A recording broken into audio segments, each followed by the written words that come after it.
জীবনে কত রকম ভর্তাই তো খেয়েছেন, তাই না? কিন্তু এরকম লাল টুকটুকে কাঁচা মরিচ যেটা পেকে যায় সেটার মগজ ভর্তা কি কখনো খেয়েছেন? হ্যাঁ, ঠিকই শুনেছেন।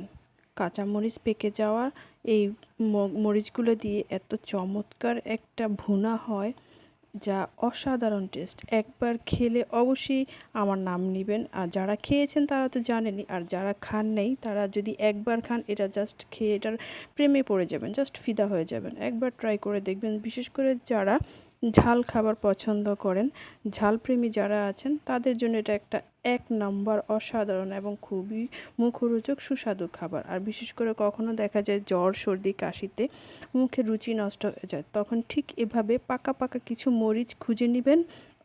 আমি বাজার থেকে খুঁজে খুঁজে এভাবে পাকা পাকা মরিচগুলো নিয়ে আসি, এনে রেখে দিই, কারণ একসাথে সব পাওয়া যায় না।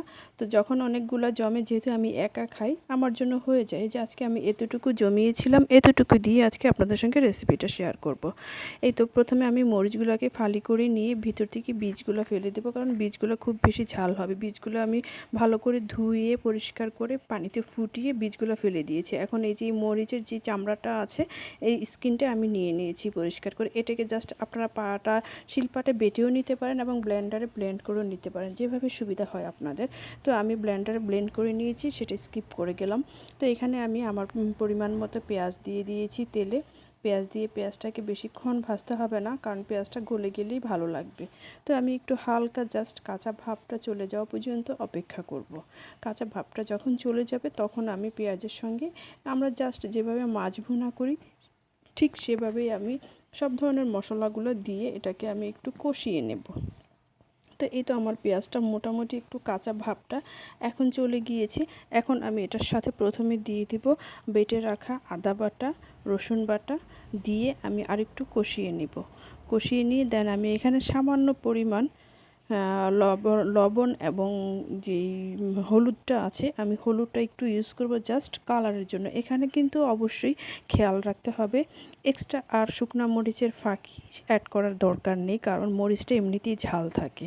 আর যদি আপনারা আরও কালার চান বা ঝাল চান তাহলে আপনারা শুকনা মরিচটা অ্যাড করতে পারেন। আমি এখানে স্কিপ করে গিয়েছি, কারণ মরিচটা এমনিতেই ঝাল, এখানে আর দরকার নেই অ্যানাদার মরিচ অ্যাড করার। তাই সামান্য একটু হলুদের মিশ্রণ দিলেই কালারটা খুব সুন্দর হয়ে যাবে। তো এই তো দেখেন আমি পেঁয়াজটাকে দিয়ে কাঁচামরিচ বাটাটাকে দিয়ে কষিয়ে নিচ্ছি। ভালো করে কষিয়ে নেবেন, কষিয়ে সামান্য একটু পানি দিয়ে দিবেন। খুব বেশি সেদ্ধ হওয়ার প্রয়োজন নেই, কারণ এটা অতটা সেদ্ধ হতে হয় না, একটু তেলে ভাজা ভাজা করলেই খুব টেস্ট হয়ে যায়।